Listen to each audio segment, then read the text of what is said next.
নমস্কার বন্ধুরা, একটি ফার্মে সবাইকে স্বাগতম। দেশ ও দেশের বাইরে থেকে যারা যেখান থেকে দেখছেন সবাইকে অন্তরের স্তর থেকে অনেক ধন্যবাদ। বন্ধুরা, আজ এই ভিডিওর মধ্যে আমি কয়েকটি গুরুত্বপূর্ণ টিপস তুলে ধরব, যে টিপসগুলি আপনারা যদি ফলো করেন তাহলে হাঁস খামারে আপনারা অবশ্যই অনেক লাভবান হবেন। এই টিপসগুলি ফলো করলেই আপনারা হাঁস খামারে লাভবান হতে পারবেন। তার মধ্যে মূল গুরুত্বপূর্ণ যে টিপসগুলো হলো, প্রথমত আপনারা হাঁসের বাচ্চার বয়স যখন 20 থেকে 25 দিন হবে তখন আপনারা ডাক প্লের ভ্যাকসিনটা দিয়ে দেবেন, এবং তারই বয়স যখন 45 থেকে 50 দিন হবে তখন ডাক প্লের বুস্টার ডোজ একটা আছে সেটাও দিয়ে দিতে হবে। এবং হাঁসের বয়স যখন 3 মাস অতিক্রম করবে তখন ডাক কলেরার একটা ভ্যাকসিন আছে সেটাও দিয়ে দিতে হবে। কেননা হাঁসের মূল দুটা রোগের জন্যই হাঁস খামার ধ্বংস হয়ে যায়, ডাক প্লে ও ডাক কলেরা। তাছাড়া বন্ধুরা, প্রতি 3 মাস অন্তর অন্তর আপনাদের কৃমির ওষুধ অবশ্যই খাওয়াতে হবে।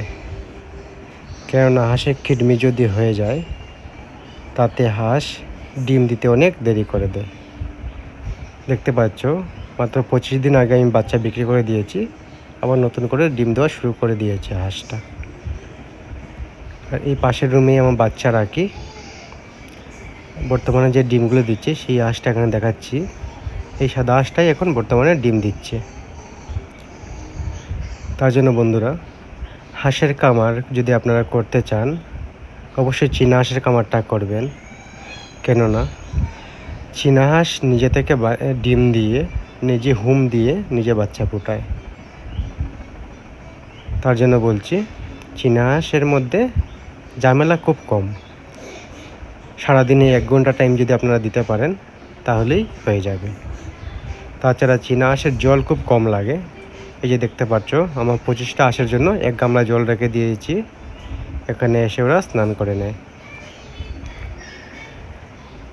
তাছাড়া বন্ধুরা, হাঁস খামার করতে গেলে আপনারা খাবারের মধ্যে সঞ্চয় করতে হবে, এবং এমন কোনো খাবার দিতে হবে যে খাবারে প্রচুর পরিমাণ ভিটামিন আয়রন থাকে, ও সেটি যেন খুব অল্প খরচের মধ্যেই হয়।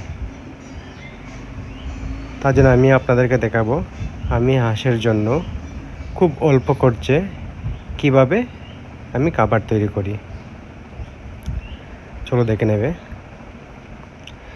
আপনাদের পার্শ্ববর্তী দেখবেন কচু পাওয়া যায়, কচু গাছ কেটে নিয়ে আসবে। কচু গাছ এই যে দেখতে পাচ্ছ, আমি কচু এনে এখানে রেখে দিয়েছি।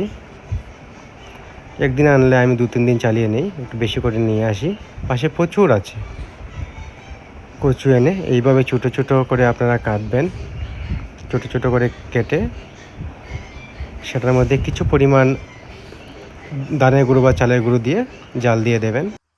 হাঁসকে যদি আপনারা কচু দেন তাহলে এক্সট্রা কোনো ভিটামিন বা আয়রন দেওয়ার কোনো প্রয়োজন হবে না, এবং হাঁস কচু খুব ভালোভাবে খায়। হাঁসের একটা প্রিয় খাদ্য হচ্ছে এই কচু। আজকের জন্য এই পর্যন্তই, কথা হবে অন্য কোনো ভিডিওতে। লাইক এবং সাবস্ক্রাইব করতে ভুলবেন না।